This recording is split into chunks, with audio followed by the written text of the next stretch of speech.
Assalamualaikum warahmatullahi wabarakatuh. Halo semuanya, selamat pagi atau selamat siang atau selamat sore atau selamat malam dimanapun kalian berada. Semoga sehat-sehat selalu, jauh dari penyakit ya. Saya juga alhamdulillah baik-baik aja. Oke, dan di sini kita akan melakukan kuliah online Kimia Dasar 2. Nah, kita sebenarnya sudah masuk ke pertemuan ke-9 atau modul 7 di e-learning, bisa kalian download modulnya dan PPT-nya. Silahkan dibaca dulu sebelum memulai kuliah, baik modul maupun PPT-nya ya, dibaca sekilas atau dibaca dengan seksama juga oke. Nah, akan tetapi sebelum kita masuk ke pertemuan 9, kita mau bahas sedikit tentang materi di modul 2, tentang asam dan basa ya, itu di bagian akhir di modul 2 atau PPT minggu kedua. Kalau kalian mungkin masih ingat dulu pernah diberikan tugas untuk merangkum mengenai teori asam basa dari 3 orang saintis ya. Yang pertama ada Arrhenius, yang kedua Bronsted Lowry, dan yang ketiga Lewis. Nah, kita akan bahas sedikit tentang materi teori asam basa yang mereka paparkan tersebut. Nah, langsung aja ya. Yang pertama itu adalah teori asam Arrhenius ya.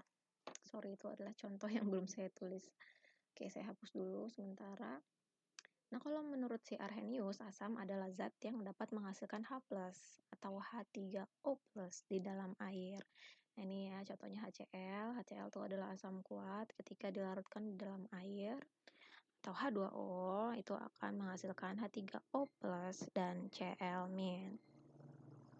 Nah, kalau basa Arrhenius ya, menurut Arrhenius basa adalah zat yang akan menghasilkan OH- di dalam air. Nah, di sini contohnya adalah NH3. NH3 ini adalah basa lemah.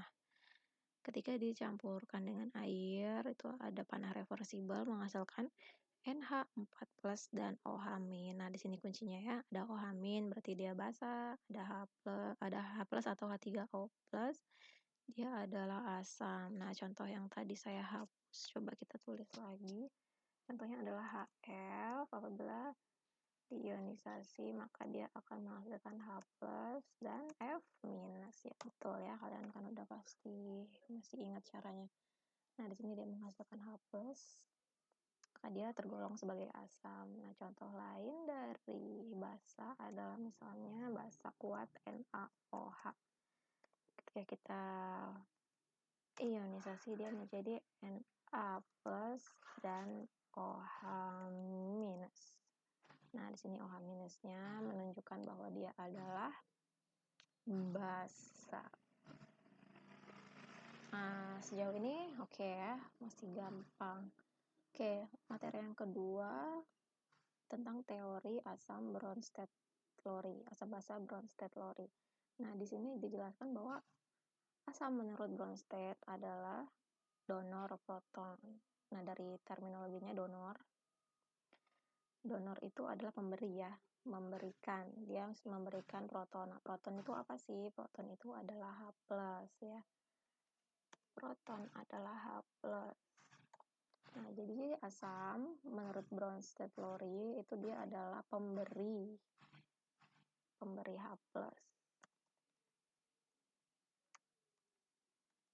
Pemberi H+. Nah, kalau basa sebaliknya dia adalah akseptor. Nah, accept kan dari bahasa Inggris, accept, menerima. Jadi dia adalah penerima proton. Proton di sini adalah H+ juga ya, sama. Dan di sini ada contoh NH3 ditambah H2O. Di sini ada panah reversibel, itu artinya NH3 adalah adalah basa lemah menghasilkan NH4+ dan OH- ya. Dia menghasilkan OH-, jadi dia adalah basa. Nah, di sini ada terminologi baru nih, adalah tentang asam konjugasi dan basa konjugasi. Apa sih asam dan basa konjugasi? Nah, maksud dari pasangan asam basa konjugasi itu adalah pasangan asam basa setelah terjadi serah terima proton atau serah terima H+. Nah, di sini NH3 kan basanya ya, dan di sini H2O sebagai asamnya. Nah, di sini terjadi perpindahan H+ atau proton dari air, dari salah satu H-nya diberikan ke NH3 dan NH3 menerima satu buah proton. Dan sebagai produknya, nih kan dia ketambahan satu H plus, satu ketambahan satu proton, atau dia menerima atau mengaccept sebuah proton, sehingga dia berubah menjadi NH4 plus, dia kelebihan proton ya. Sedangkan di sini air H2O yang tadinya ada 2 H-nya, di sini berubah menjadi satu. Artinya dia memberikan atau mendonorkan salah satu protonnya menjadi OH+. Nah, di sini ada teori pasangan asam basa konjugasi. Nah, di sini kalian bisa lihat yang lebih banyak H-nya itu dia pasti adalah asamnya. Dan yang sudah ketika dia terjadi perpindahan proton, pastinya dia kekurangan H sehingga dia menjadi basa konjugasinya. Nah, tapi sebelum ke situ kalian lihat dulu mana senyawa yang mirip-mirip. Nah, di sini kan NH3 miripnya dengan NH4. Nah, itu kita tandai mungkin dia adalah pasangan ya. Dan di sini H2O mirip-mirip dengan OH- ya, hanya kehilangan satu H. Nah, ini kemungkinan adalah pasangan juga. Nah, jadi ketika di sini NH3, kita lihat mana nih yang protonnya lebih banyak atau H plusnya lebih banyak. NH3 dibandingkan dengan NH4 plus. Yang lebih banyak H-nya itu kan ada yang di sebelah kanan ya. Jadi NH4 ini dia adalah asam konjugasinya.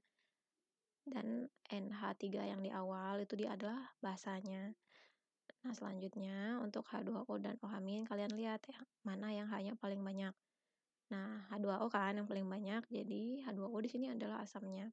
Dan produknya yang sudah kehilangan satu H atau satu proton, dia menjadi basa konjugasinya. Nah, begitu ya konsep asam basa konjugasi. Oh nih, diberikan lagi nih penjelasannya. Jadi basa konjugasi adalah spesies yang terbentuk ketika satu proton pindah dari asam tersebut. Nah, jadi asamnya sudah berpindah. Bukan asamnya yang berpindah, tapi protonnya berpindah dari suatu asam. Nah, produk saat dia sudah kehilangan asam itu disebut sebagai basa konjugasi. Nah, selanjutnya asam konjugasi itu adalah spesies yang terbentuk ketika proton ditambahkan ke basa tersebut. Kita coba berikan contoh lain. Misalnya HNO3 ya. HNO3 bentuknya aqueous. Kita tambahkan dengan air. Air itu selalu liquid atau bisa juga solid. Lalu ada panah reversible karena dia adalah asam lemah menjadi H3O plus aqueous dan NO3 minus juga dalam bentuk aqueous. Nah, di sini kita lihat kan, pertama-tama lihat mana senyawa yang mirip-mirip. Di sini ada HNO3 di sebelah kiri ya di reaktan. Nah, di produk kita cari mana yang senyawanya agak mirip-mirip dengan HNO3. Yakni adalah NO3 ya. Jadi kita kasih warna merah. Untuk HNO3 dan NO3 ini kita curigai sebagai pasangan asam basa konjugasi. Nah, tapi mana yang basa, mana yang asam, kalian lihat saja mana yang hanya lebih banyak itu adalah asam. Nah, di sini kan hanya lebih banyak di sebelah kiri ya, berarti dia adalah asamnya. Nah, di sini dia sudah kehilangan satu proton sehingga dia adalah menjadi basanya ya. Dan dia adalah basa konjugasi. Nah, lihat lagi basa konjugasi adalah terbentuk ketika satu proton pindah dari asam tersebut. Nah, protonnya sudah hilang kan, hanya sudah hilang di sini. Tadinya asam dia berubah menjadi basa konjugasinya. Nah, lalu yang kedua H2O dan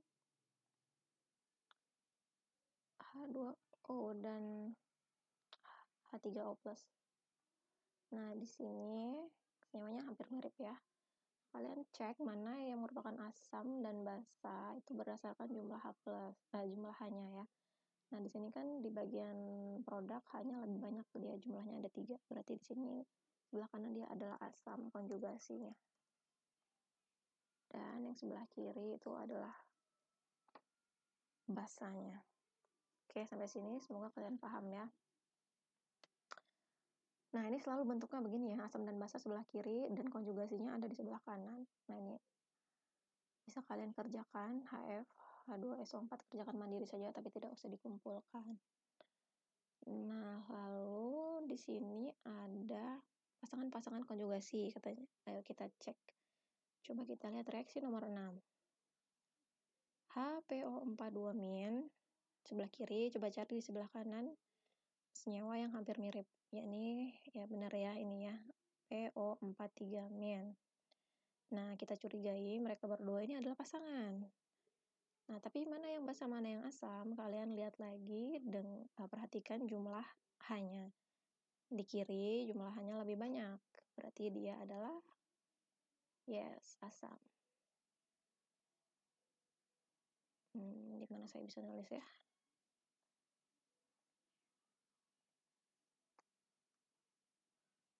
Oke, jadi sini adalah asamnya. Lalu, bagaimana dengan PO43-nya? Karena dia sudah kehilangan 1 proton, maka dia adalah basa konjugasi. Nah, lalu SO32- dengan HSO4. Di sini, mana yang lebih banyak H+-nya? Adalah yang di sebelah kanan. Oke, sebelah kiri dia sudah kehilangan 1 proton. Sehingga yang sebelah kanan kita sebut dengan asam konjugasinya. Dan yang sebelah kiri dia adalah basanya tentunya ya. Oke, sampai sini semoga kalian sudah paham ya tentang materi asam basa konjugasi. Nah, yang lainnya silahkan kalian coba kerjakan sendiri. Nah, ini ada soal, silahkan dikerjakan mandiri juga, tidak perlu dikumpul. Nah, yang ketiga tentang asam basa Lewis. Nah, menurut Lewis, asam basa itu merupakan reaksi yang berkaitan dengan transfer pasangan elektron pada ikatan kovalen koordinasi. Nah, kovalen koordinasi itu masih ingat kan apa maksudnya? Yakni pasangan elektron yang dipakai bersama-sama. Nah, di sini ada contoh. Kita pakai contoh yang ketiga aja ya. Di sini ada BF3 ditambah dengan NH3. Nah, BF3 ini dia sudah tidak punya pasangan yang bebas ya. Pasangan elektron bebas dia tidak punya. Akan tetapi di NH3 karena N valensinya 5, sudah terpakai 3 untuk H, dia masih punya 2 pasangan elektron. Nah, ketika mereka dicampur, nah akan terjadi ikatan kovalen koordinasi antara N dan B. Karena di sini ada pasangan elektron bebas dari milik N ada 2 buah, bisa digunakan bersama-sama dengan kedua senyawa tersebut. Nah, di sini kan tadi di sini ya dikatakan bahwa asam itu dia adalah penerima elektron dan basa dia adalah pemberi elektron. Nah, di sini NH3 itu dia adalah pemberi elektron sehingga dia disebut sebagai basanya ya. NH3 ini adalah basanya. Lalu BF3 dia menerima pasangan elektron untuk dipakai bersama-sama sehingga karena dia menerima dia adalah asam ya. Dia adalah asam. Vektor pasangan elektronnya. Oke, sampai di sini dulu rekaman yang pertama. Selanjutnya kita akan lanjut ke materi masuk ke modul 9 di rekaman selanjutnya ya. See you.